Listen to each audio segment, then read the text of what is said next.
Vamos chamar Marcelo Bretas, que é juiz da 7ª Vara Federal Criminal do Rio de Janeiro.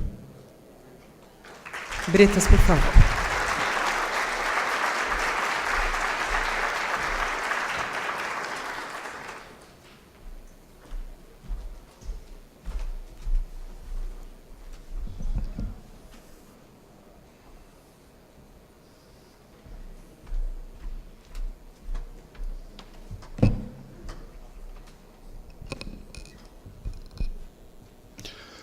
Bom dia, boa tarde a todos. Eu quero agradecer inicialmente à diretoria da AmCham pelo honroso convite. E honroso, eu acho muito importante também, de certa forma simbólico. Durante muitos anos, acho que tradicionalmente o Poder Judiciário sempre esteve muito fechado, eu diria.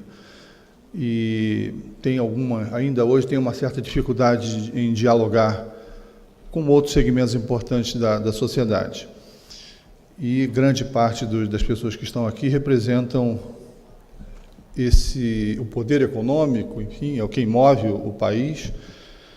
Nós, servidores públicos, somos sustentados pelas atividades, graças às contribuições que pessoas físicas e jurídicas exercem no nosso país. Muitos daqui são empresas internacionais, ou seja, confiam no nosso país, confiam no nosso povo, na nossa mão de obra. Então, acho importante essa aproximação, sempre com total transparência, abertura, legítima, eu diria, e também pelo tema, a importância de discutir esse tema. Acho que não podemos parar de discutir esse tema, porque compliance talvez ainda seja, como recentemente tem estado em moda, em voga, ainda seja apenas um adereço, mas em pouco tempo compliance será uma condição de existência, de eficiência de todas as empresas. Imagino até que futuramente haverá listas negras de quem não atingir certos scores de certos níveis de atendimento às regras de compliance, porque, sinceramente, por definição, como foi dito aqui, compliance é alguma coisa que deveria ser natural, inato. Não precisaríamos, em princípio, estar discutindo essas questões. A discussão é importante, o tema é importante, não devemos abandonar o tema, não. Mas que bom que estamos aqui investindo tempo, né? São pessoas certamente com grandes responsabilidades, estamos aqui investindo nessa seara. Bom, eu tenho que fazer uma ressalva sempre antes. Eu trago para cá experiências pessoais. Obviamente, eu vivencio situações a partir da minha atividade profissional, mas, por exemplo, eu não sou aqui, ou eu não represento o Poder Judiciário Nacional. Então, eu trago um depoimento pessoal de alguém que atua no dia a dia de alguns processos sensíveis, de alguma relevância, mas eu não tenho autoridade para falar em nome do Poder Judiciário do Brasil. É apenas uma visão pessoal. Mas, enfim, nessa visão pessoal, eu tenho a impressão, acho que muitos concordam, que o Brasil está realmente fazendo um bom combate. Lutando um bom combate, estamos combatendo a corrupção. E, de certa forma, eu vejo um combate mesmo. Muitas das vezes, há algum tempo, me perguntavam: mas será que as investigações... Eventualmente eu posso me referir à Operação Lava Jato, mas essa é a que mais tem visibilidade. Obviamente, são várias linhas de investigações que, sobretudo na Justiça Federal, têm sido levadas a cabo pela Polícia Federal e pelo Ministério Público Federal, né? O juiz, em princípio, não investiga. Nós atuamos sob demanda, né? A partir do trabalho dos órgãos de investigação. E procuramos, como é a nossa missão, responder às solicitações, às investigações, sempre fazendo uma supervisão sobre aquilo que se deseja, né, no confronto sobre o direito que eventualmente se quer afastar, direito de propriedade, direito de liberdade, e essa é a nossa função enquanto juízes. Mas a investigação em si, ela é, de certa forma, nós estamos controlando, né, a atividade investigativa do Estado, mas não somos nós que investigamos, por óbvio. Então, esse combate, muito já se disse, mas vai resistir à atividade eventualmente contrária de agentes políticos, agentes públicos que estão querendo aprovar normas que restringem a atuação, normas que dizem que o juiz não pode prender, se o réu for absolvido depois, o juiz vai ser pessoalmente responsável. Alguns absurdos que às vezes se falam por aí. Então, efetivamente, há muitas tentativas de frear toda a atividade que vem sendo exercida nos últimos anos. Mas até agora, todas falharam. São eventuais reuniões e votações na calada da noite, até decisões mesmo, fora do horário de expediente normal, fim de semana, enfim. Então, tudo isso tem falhado. Isso vai deixar de acontecer? Não. Acho que toda ação acaba gerando uma reação, e isso é, de certa forma, esperado. Mas o que é importante é o seguinte: o nosso Poder Judiciário brasileiro tem mostrado uma autonomia exemplar, eu diria. Apesar de todos esses ataques, os senhores não vão reportar nenhuma situação relevante em que um juiz fosse impedido, por exemplo, de tomar uma decisão, em que um promotor, um procurador da República fosse impedido de apresentar um requerimento, formular um pedido de medida cautelar extrema, que seja. Muito se grita, muito se fala, muito se reclama, mas o trabalho continua. E é assim que eu vejo que deve acontecer. O Poder Judiciário, dessa forma, tem dado uma colaboração muito grande nesse momento que nós vivemos. Eu lembro, isso é uma experiência pessoal, um exemplo pessoal, do julgamento da ação penal 470. Isso se deu no ano de 2012. E, naquele momento, o Poder Judiciário, né, ali era o Supremo Tribunal Federal, o nosso órgão mais importante, que representa o Poder Judiciário Nacional, o Poder Judiciário escancarou ao Brasil, aos brasileiros, ao mundo, a corrupção, que todos já sabiam que existiam, mas ainda talvez não tinham tido uma imagem física. E esse monstro, a corrupção, ele foi desmascarado, ele foi exposto, em suas entranhas, inclusive, naquele julgamento, que foi um julgamento público, né? Eu assisti muitas das sessões, algumas tarde da noite, e muitos dos senhores e muitos dos brasileiros também assistiram. Que bom foi aquela apresentação. Nós conhecemos algo acerca do qual só ouvíamos falar. E, não por acaso, no ano seguinte, muitas foram as manifestações, em 2013, muitas foram as manifestações populares. A sociedade estava realmente indignada e estava se manifestando. Então, quem pode dizer que aquelas manifestações não eram legítimas? Não podemos esquecer que todo o poder emana do povo. E o povo, ainda que de uma forma não prevista na nossa Constituição, o povo resolveu se manifestar. Era difícil uma autoridade, inclusive, criticar aqueles movimentos, até porque não seria inteligente, porque num momento de crise você vai criticar, você vai gerar ainda mais revolta. Mas o movimento era legítimo, ele nasceu espontaneamente, salvo engano, um movimento aqui em São Paulo, por causa de 20 centavos.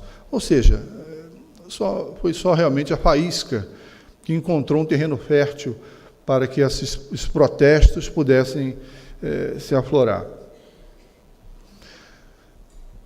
Desde então, a sociedade, queiram ou não algumas pessoas, normalmente pessoas envolvidas em algum mal feito, a sociedade elegeu o combate à corrupção como prioridade. Isso não adianta a autoridade que for, pertencente ao poder que for, dizer o contrário. Qualquer pesquisa séria, em qualquer pesquisa séria, eu lembro de uma recente, nem tão recente, mas falava em torno de 80% o desejo da população de que as investigações do combate à corrupção continuassem. Nós podemos ignorar isso? Não podemos ignorar, nem o Poder Judiciário.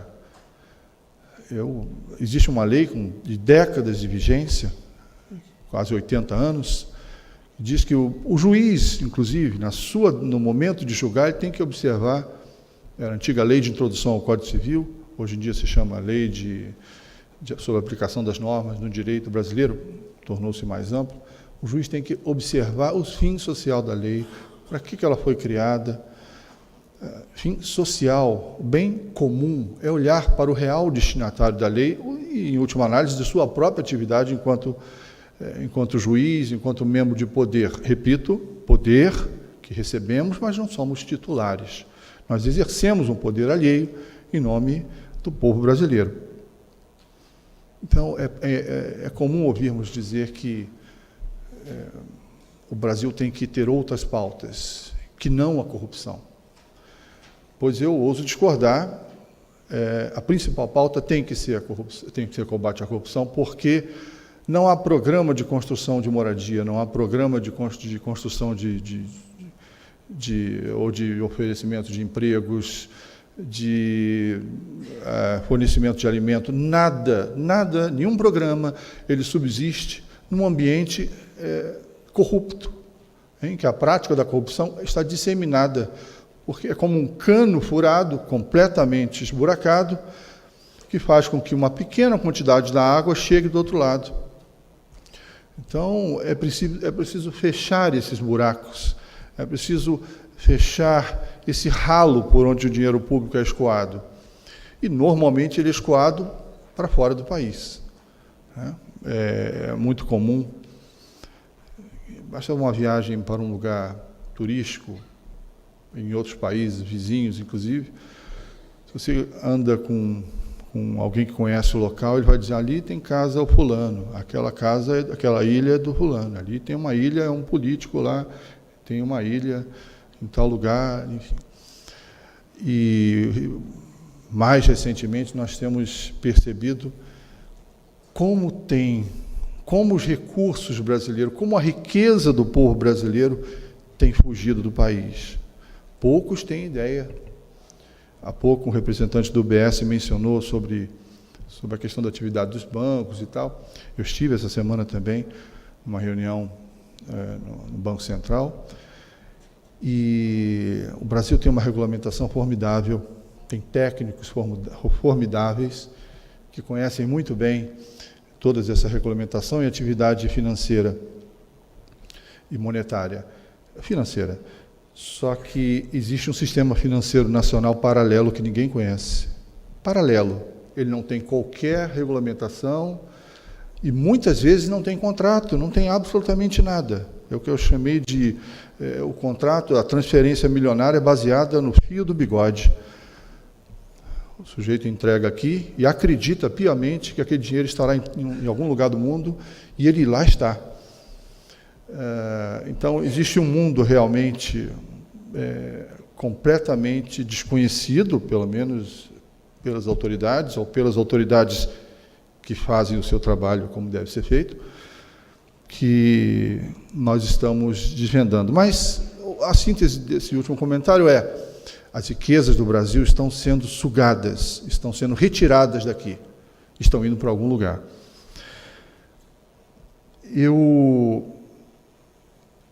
É importante fazer uma menção sobre a colaboração nessa caminhada nossa, a colaboração de outros países. O Brasil tem avançado muito na cooperação internacional e há países que se destacam, inclusive, assim, a Suíça, a França, os Estados Unidos têm colaborado muito com as investigações. Sem essa colaboração de todos os países, ou da grande parte dele, fica muito difícil realmente investigar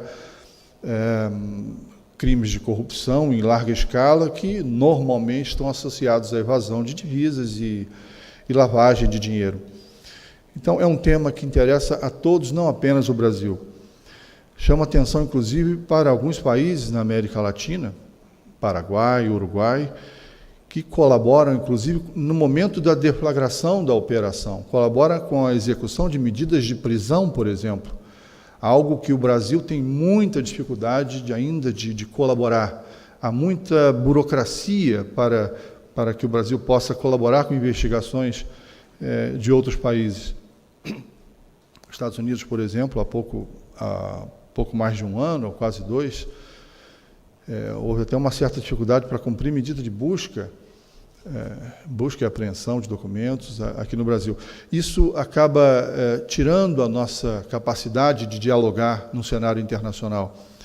Mas estamos evoluindo. Por outro lado, há exemplos ainda de um certo protecionismo injustificado. Eu cito um exemplo, obviamente, sem dar detalhes.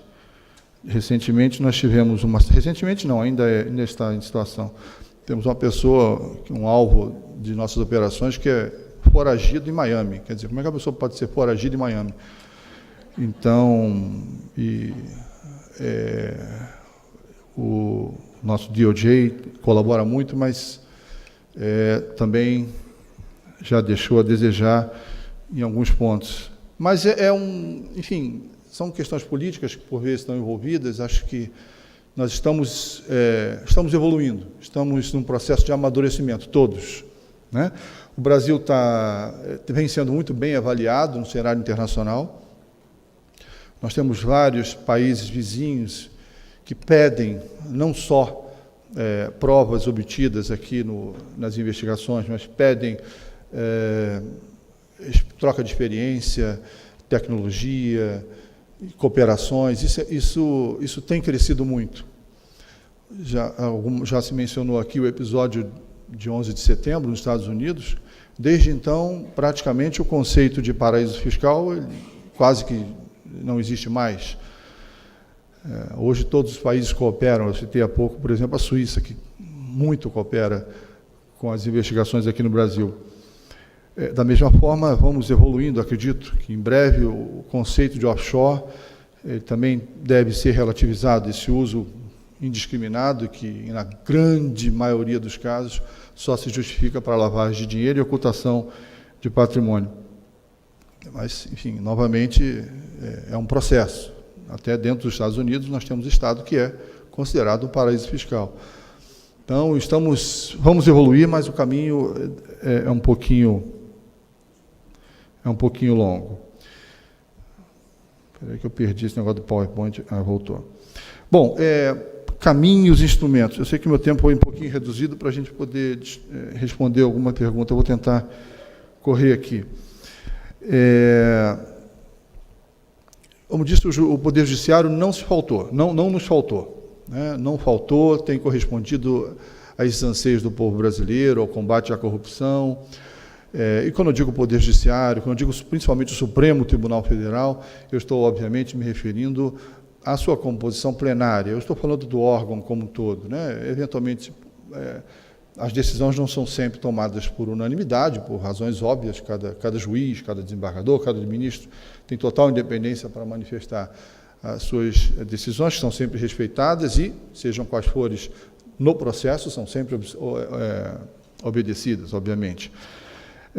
Mas nem sempre são vinculantes, então o juiz é livre os juízes, de um modo geral, do Brasil, são livres independentes para decidir conforme a análise do caso em questão, que for. Mas o Supremo Tribunal Federal não nos faltou. Se vocês pensarem nas grandes questões, e eu vou mencionar duas, que eu acho que são dois pontos muito importantes que têm colaborado para a continuidade das investigações e o respeito do trabalho da justiça brasileira. Primeiro, a relativização do foro, chamado foro privilegiado, ou foro por prerrogativa de função. Esse instituto, o foro privilegiado, ele gerava, né? Ainda gera, porque não acabou, um profundo sentimento de desigualdade. Passa a ideia para as pessoas que algumas autoridades, algumas pessoas, enfim, alguns brasileiros, por eventualmente ocuparem um cargo público, são melhores, são especiais, são melhores que outros, que a grande maioria. Isso é muito ruim, além de fomentar um sentimento de impunidade também. E não só para aquela pessoa que eventualmente exerce naquele momento um cargo público, mas todo um complexo de pessoas que estão ao redor, um círculo, vamos dizer assim. Em última análise, o foro privilegiado, se não for bem reconhecido e tratado com muita restrição, ele acaba privilegiando... Bom, vamos lá. Acaba privilegiando um circo de amigos. É muito comum, até há poucos anos era muito comum, quando diante de uma situação, de um crime que está sendo objeto de um processo, aparece a citação de um determinado agente político, e aí tudo tinha que parar, porque isso tinha que ser submetido a uma instância superior, para depois de algum longo período ser avaliado e recortado, e aí sim retoma o processo. Isso ainda ocorre, essa dificuldade ainda ocorre, por exemplo, num acordo de colaboração premiada, em que, imagina, são 100 anexos, 100 termos de colaboração, 100 assuntos diferentes, e apenas um, se refere a alguém que goza da prerrogativa de foro. Muito bem, tudo aquilo para e é submetido a uma outra instância que normalmente tem um volume de trabalho, uma rotina de trabalho diferenciada e acaba retardando a investigação. Eu me recordo de, há algum tempo atrás, ouvi um depoimento de um grande empresário, um empresário importante, envolvido em várias irregularidades. E ele estava confessando, logo depois se tornou um colaborador do Ministério Público, e esse empresário dizia: eu nunca imaginei que eu pudesse passar por isso. Eu nunca imaginei que eu, com tanta intimidade com A, com B, com C, com pessoas, né, astros de primeira grandeza na órbita política nacional, eu nunca imaginei que eu poderia estar dessa forma. Então, esse é o sentimento que acaba gerando a existência de figuras diferentes, de cidadãos brasileiros que, por exercerem eventualmente um cargo, seja eventual, ou seja vitalício, acabam se sentindo realmente diferentes, né, e vendendo essa imagem. Aliás, literalmente, vendendo essa imagem, como quem diz: aproxime-se a mim, faça comigo o que tiver de ser feito, tudo aquilo que eu solicitar, porque nada vai acontecer. A prisão em segunda instância também, essa mudança importante do Supremo Tribunal Federal, ela é relevante para marcar uma posição de combate à impunidade, para deixar claro que a justiça será feita, não importa a quantidade de dinheiro que se tenha para custear as centenas de recursos que estão disponíveis e continuam disponíveis, porque essa mudança jurisprudencial não altera a possibilidade de discussão, só que determina um momento adequado, a meu ver, em que a pena aplicada e confirmada finalmente tem que começar a ser cumprida. Não obstante, possa ainda haver outros questionamentos em instâncias superiores. Falou-se há pouco também sobre a questão da contribuição, da mudança, na possibilidade de empresas contribuírem com campanhas políticas, por exemplo.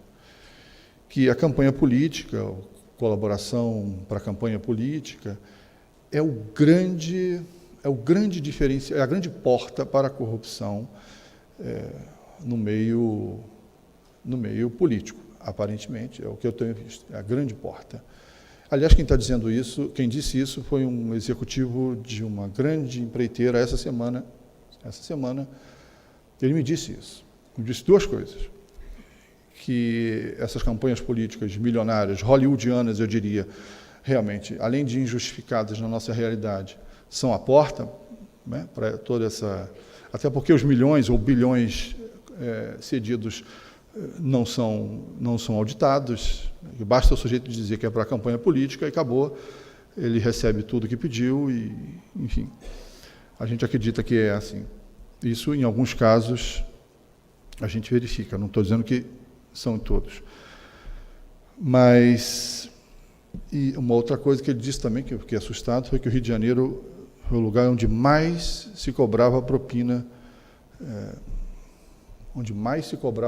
isso foi dito numa audiência pública, A imprensa, inclusive, estava presente, então não há nada que me impeça de repartir com os senhores.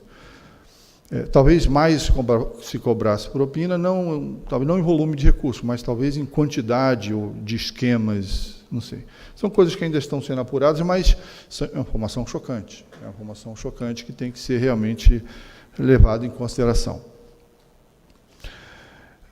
Muito bem. E o que fez, ou o que fizeram, né? Qual foi a mudança que foi feita? Essa mudança que as empresas agora não podem mais contribuir. Essa mudança, aparentemente, cortou uma fonte, fechou uma das portas pelas quais se poderia chegar à corrupção e tudo mais. Bom, rapidamente, alguns, não são todos, né, mas alguns agentes políticos deixaram as empresas de lado e já arrumaram uma outra fonte. Quer dizer, o poder econômico, de repente, deixa de ser necessário. Nós já nos financiamos agora de uma outra forma, agora através do fundo eleitoral, eu não sei como é que é o nome que se dá, mas o fato é que a máquina tem que continuar girando, né? Então, é a necessidade do sistema. Não estou dizendo que o sistema é o adequado, é o correto, mas é o que se observa, o sistema precisa girar. Se os recursos não vêm da empresa, do poder econômico, tem que vir do poder público, mas há um segmento da sociedade que precisa de duas coisas. Primeiro, um grande volume de recursos, porque, convenhamos, é difícil entender como é que a pessoa gasta milhões para ganhar 30 mil de vencimento. Isso no topo, né? Eu estou falando do topo.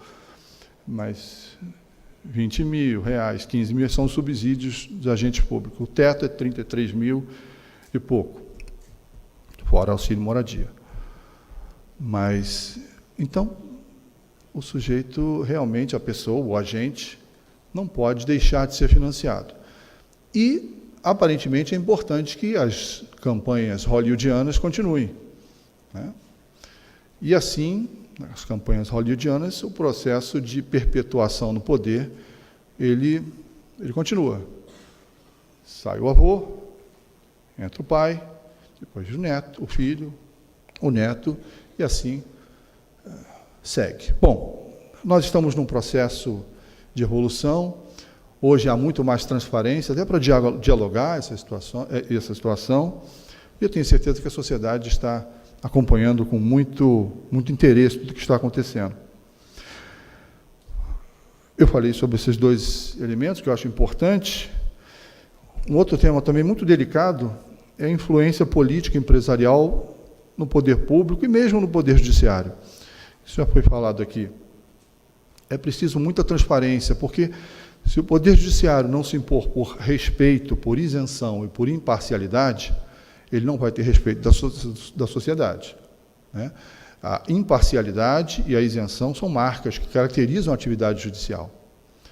Uma sentença, por exemplo, ela pode ser linda, muito bem escrita, em vários idiomas, mas se ela não for isenta, se ela não for imparcial, se ela for, por exemplo, proferida em benefício de um amigo, de um parente, que valor tem enquanto sentença?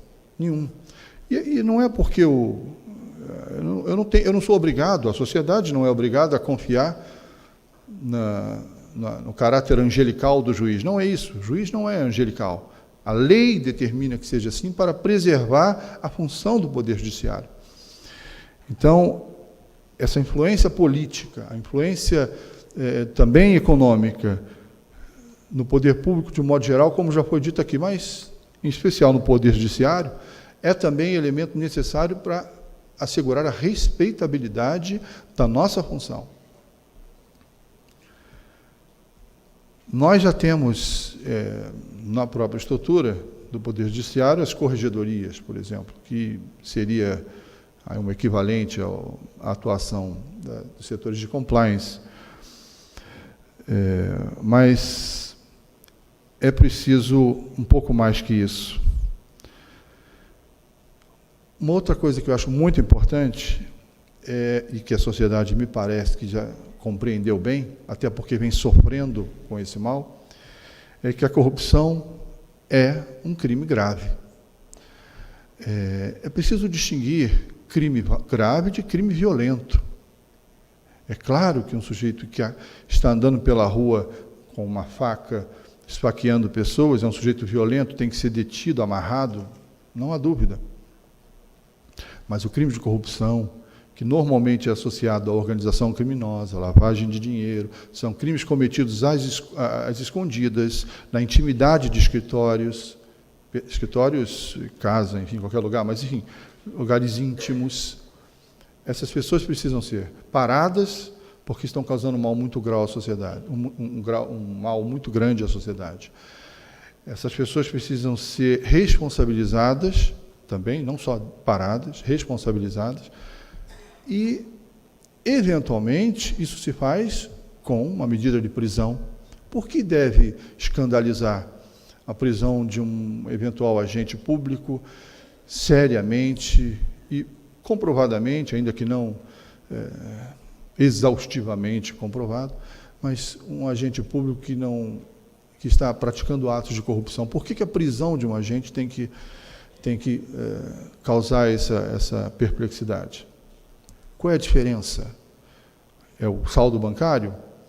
Está causando mal, os hospitais não estão recebendo os valores, o transporte público está caindo aos pedaços, isso causa um mal para a sociedade, segurança, não temos segurança, enfim, por que isso? Isso é um quadro muito influenciado pelo desvio de dinheiro público. Mas ainda assim há pessoas que defendem que corrupção não é um crime grave. Acho também importante que as empresas, quem quiser fazer negócio no Brasil, passem a contabilizar o custo corrupção. Eu me lembro que, há alguns anos atrás, normalmente, sentenças que reconheciam responsabilidade por danos, por prática de empresa, consumidor, enfim, eram sempre condenações ínfimas. Alguns milhares de reais de indenização. Se a gente comparar com condenações norte-americanas, dos Estados Unidos, por exemplo, em que a condenação realmente inibe, uma condenação por um ato ilícito qualquer, realmente inibe a prática da ilegalidade, era, como se disse aqui, como é que é? Dinheiro de pinga, alguma coisa assim. Era nada. Então, hoje, me parece que há já tem sedimentado no Poder Judiciário a importância de se responsabilizar de uma forma decente, de uma forma efetiva, as pessoas jurídicas que permitem a prática de crime por seus agentes. E aí a gente já menciona a criação de áreas de compliance nas outras empresas. A presunção é que um responsável pela empresa, quem se apresenta pela empresa, fala em nome da empresa e a presunção é que a empresa tem que ser responsabilizada porque, na pior das hipóteses, ela escolheu mal aquele representante. Como é que ela poderia, uma empresa, diminuir essa presunção ou relativizar mais essa presunção? Com a criação efetiva, e isso é importante, efetiva, de protocolos de compliance. Então, não basta dizer, não, eu não fiz nada, eu não sou responsável, a empresa não é responsável porque ela tem um setor de compliance. Olha aqui a porta com a plaquinha. Isso é pouco, isso é muito pouco. Já vi casos, não posso dar detalhes, já vi casos de pessoas, de superiores, que não só desprezaram os avisos da área de compliance, como afastaram a pessoa. E aí, como é que faz? Fica difícil. Entendeu? Isso dificulta a posição da empresa perante o Poder Judiciário. Ou seja, é mostrando que existem rotinas, que as rotinas são aplicadas, inclusive já há outros casos que foram levados a efeito. É desta forma, mostrando a efetividade da atuação do compliance, que se diminui a responsabilidade da empresa. Ainda que não se elimine, eventualmente, porque, ao final das contas, a empresa é responsável por ter, talvez, escolhido mal um determinado representante. E E falando sobre escolha, aqui já se falou também sobre que as pessoas erram, até como recrutar, né, pessoas para cuidar de áreas sensíveis das empresas, porque as pessoas, todo mundo erra. Realmente errar é humano, né? A tendência é essa.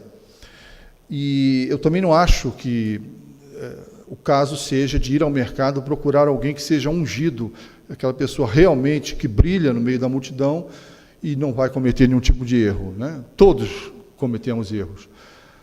Mas a impressão que eu tenho é que, além de outras ferramentas, como cursos extracurriculares, línguas estrangeiras, um novo instrumento passa a ser essencial para um executivo, que é a integridade.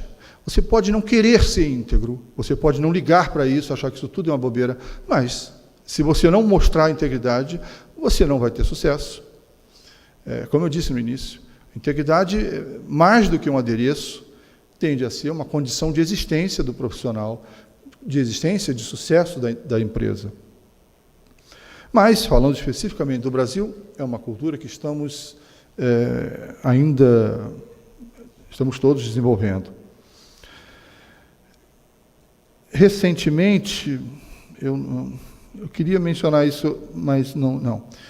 Eu quero falar rapidamente, que já levantaram o meu aviso, sobre uma questão muito importante, que foi inclusive mencionado pelo advogado que vem, americano, que aqui nos acompanha,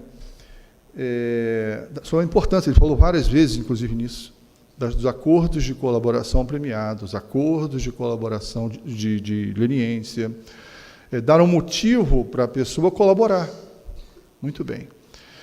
No passado, em priscas eras, eu estou falando de séculos atrás, né, nada recente, negociatas eram acontecidas em gabinetes, escritórios.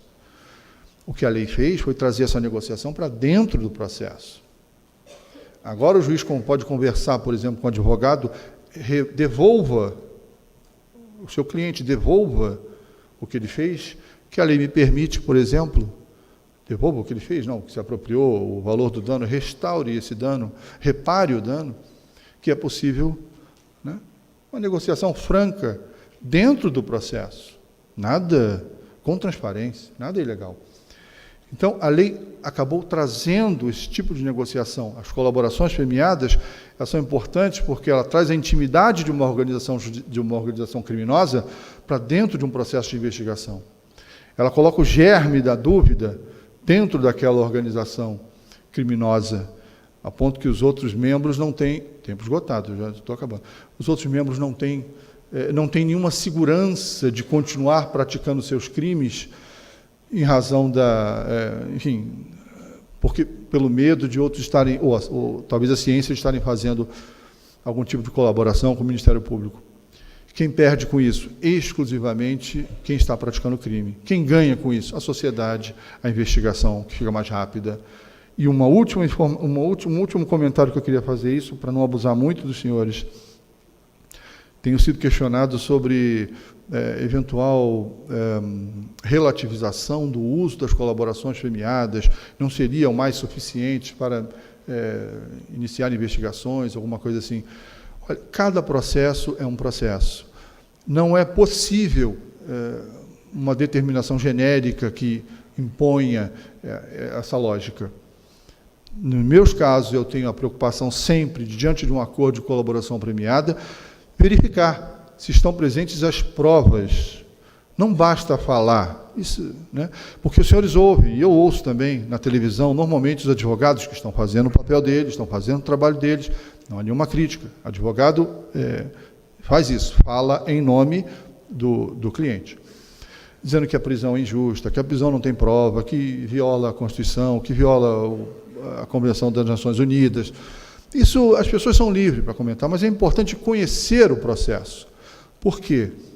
Dificilmente, uma medida cautelar é tomada por um juiz sem que haja um fato provas, sabe? Provas que embasam isso. Não é apenas uma petição bem feita do Ministério Público, não é apenas a palavra do colaborador, mas, normalmente, há provas. E, no caso do Rio de Janeiro, em especial, no caso, as investigações que lá correm, quase totalidade, a grande parte, ela é realizada em pedidos cautelares, preliminares, do Ministério Público e autorizados judicialmente, seja com quebras de sigilo telemático, de e-mails, telefones, registros, enfim, dos mais variados. Então, não somos tão irresponsáveis assim como, às vezes, se quer fazer crer nessas críticas de momento, né, que, eventualmente, são... E a gente não fala nada, porque, afinal de contas, juiz, nesse ponto, eu só posso me pronunciar nos autos do processo. Bom, é isso. Me perdoe, eu acabei passando uns minutinhos, mas eu estou à disposição, tem alguns instantes também para responder, se for possível, obviamente, eu estou à disposição para responder. Muito obrigado, foi um prazer, mais uma vez. Muito obrigado.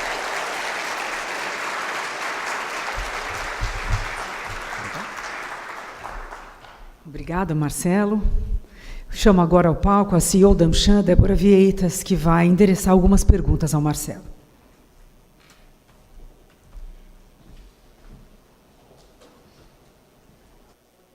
Nós temos aqui um pequeno conjunto de perguntas, depois dessa apresentação tão instigante e que nos fez pensar muito sobre todos os pontos que o Dr. Bretas elencou aqui. Eu complemento trazendo o seguinte, uma das primeiras questões, mencionando cooperação internacional, estándares internacionais. A lei anticorrupção brasileira estabelece a responsabilidade objetiva para as empresas em casos de corrupção. As penalidades em nossa lei são idênticas às de outros países que adotam a responsabilidade penal de pessoas jurídicas. No entanto, em outros países, a existência de programas de integridade efetivos funcionam como um excludente de punibilidade, o que é um importante incentivo para a implementação desses programas efetivos. O senhor acha que a legislação brasileira deveria evoluir para permitir a exclusão de culpa, caso as empresas comprovem a efetividade de seus programas? Bom, por princípio, eu não gosto de comentar como deveria ser, como juiz não é essa a minha função, é trabalhar com o que existe. É claro que, como já dissemos aqui, a questão da atuação efetiva, a demonstração da efetividade da atuação do compliance numa empresa, ela pode e deve ser levada em consideração, né? Como disse aqui. Por outro lado, essa não demonstração também permite a presunção de que a empresa está satisfeita, vamos dizer assim, com lucros extraordinários que advêm de práticas corruptas. Então, agora, deveria evoluir?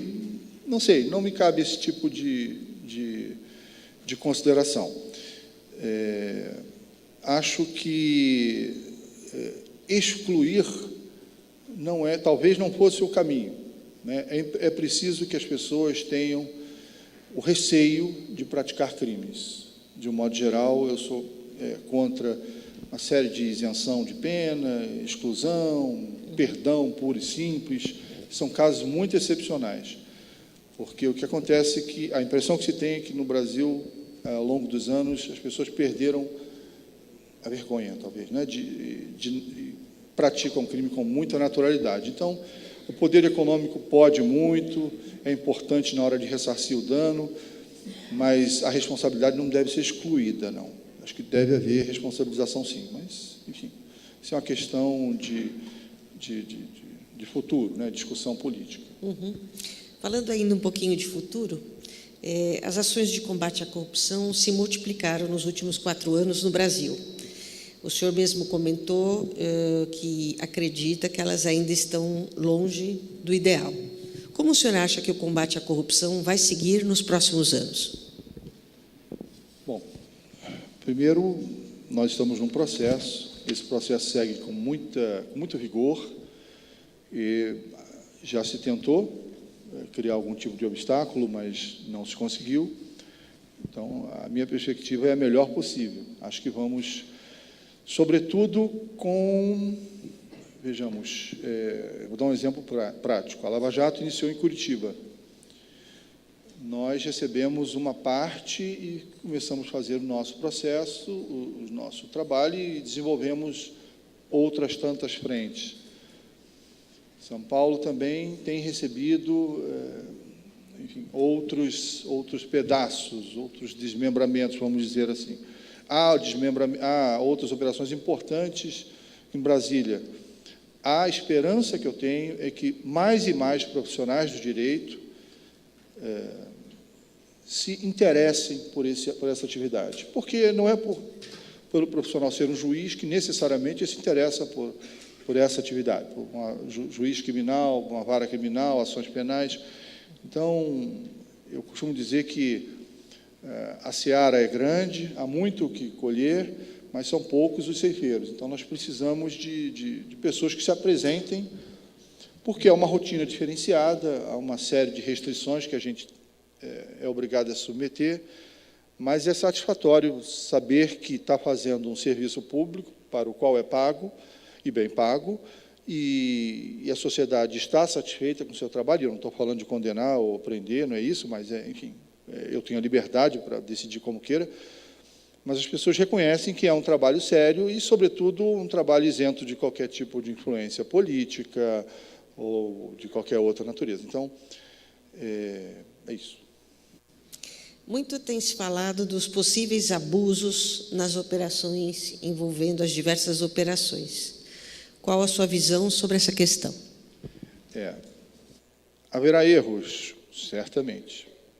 Só que se a gente elencar 100 operações, talvez você tenha duas ou três que tenham realmente acontecido um problema. Eu tenho ouvido, inclusive, autoridades bradarem contra o que seriam excessos de uma ou outra operação da Polícia Federal recente, só que eu acho que é um desrespeito com todo o trabalho que vem sendo feito ao longo de 4 anos, simplesmente você tomar um caso em que talvez tenha havido um erro, eu não sei, não comento, não conheço a característica, o detalhe, e tentar transformar isso numa regra que demonstraria, por exemplo, que a investigação tem que parar, que está tudo errado. Eu acho isso uma falta de propósito, uma falta de visão, uma visão meio embaçada do que tem do quadro como um todo.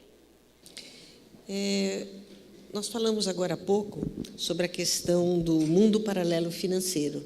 E nós temos uma pergunta aqui sobre as criptomoedas, que, de alguma forma, impedem ou dificultam o rastreamento de transações e podem ser usadas para lavagem de dinheiro. Então, a pergunta é: as autoridades não deveriam coibir a sua existência? Bom, eu não sou autoridade desta matéria, então não vou dizer que deveriam coibir. O que eu sei é que existe uma preocupação muito grande, inclusive em foros internacionais, e, em algum momento, há de surgir alguma regulamentação, porque, como sem nenhuma regulamentação, é óbvio que isso não vai continuar. Porque você acaba com um paraíso fiscal e cria um paraíso fiscal virtual. Não tem sentido, né? E tenho informação de que, em foros, sobretudo no GAFI, há discussões sobre a necessidade de regulamentar esses criptoativos, como gostam de mencionar. Agora, devem acabar? Aí eu não tenho autoridade para falar isso. Voltando um pouquinho à questão do foro privilegiado para autoridades. Na sua opinião, deveria acabar? Sim. É um traço, é uma marca de desigualdade e não se justifica. Entendeu? Como juiz, eu tenho direito ao tal foro por prerrogativa de função, mas nunca me fez falta, não tenho necessidade disso e acho realmente que tem que acabar. Para encerrar, nossa última pergunta vai mais para o Rio de Janeiro, na verdade. Desde o início de uma série de operações no Rio, vários políticos e empresários já foram presos. O senhor acredita que já há uma relação público-privada mais saudável no Rio de Janeiro? Não tenho esse conhecimento, mas, falando genericamente, a minha esperança, a minha sensação, melhor dizendo, a minha sensação é que as relações público-privadas, que, como dito aqui, são essenciais, têm que acontecer, é que elas serão marcadas daqui para frente por transparência, até por uma questão de autoproteção de um agente público, né? Então, serão marcadas por mais transparência e, enfim, acho que episódios como os que são relatados eventualmente na mídia, ou já foram objetos, inclusive, de sentença lá na Justiça Federal do Rio de Janeiro, de condenação, em alguns casos, a tendência, eu sinto que a tendência é melhorar. E isso é um efeito de uma atuação firme do Poder Judiciário, do Ministério Público também, obviamente, da Polícia Federal, porque a certeza ou o sentimento de que a Justiça está atuando com firmeza é fator inibitório da prática de crime. E o contrário também é verdade. A sensação de que está tudo dominado, que está tudo que nada vai acontecer, que temos os amigos certos nos locais certos, essa sensação gera impunidade e aumenta a audácia dos criminosos, vamos dizer assim. Eu queria terminar colocando que, nesse período eleitoral, a Anshan desenhou, com a colaboração dos seus associados, uma agenda para os candidatos à presidência, que vários deles têm se apresentado aqui e têm adotado o compromisso, ao menos, de estudar a nossa agenda.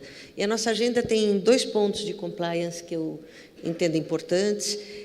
O primeiro deles é sugerir o fortalecimento das agências reguladoras, obviamente com a existência dos critérios técnicos para definição de equipe, com autonomia financeira para que as agências possam cumprir as suas missões. E o segundo ponto deles está mais do lado do compliance tributário, ou seja, a importância de uma simplificação tributária para que também as empresas possam cumprir, eu diria, ou ter conformidade com normas que hoje são por todos reconhecidas como muito complexas e que geram a necessidade de uma dedicação em termos de horas e processos muito maior do que em qualquer outro país do mundo. Então, só para lhe dizer que a gente entende que compliance é muito importante, agradecer a sua abertura para vir aqui dialogar com o setor privado e dizer que continuamos na luta. Muito obrigada a todos. Obrigada pela participação.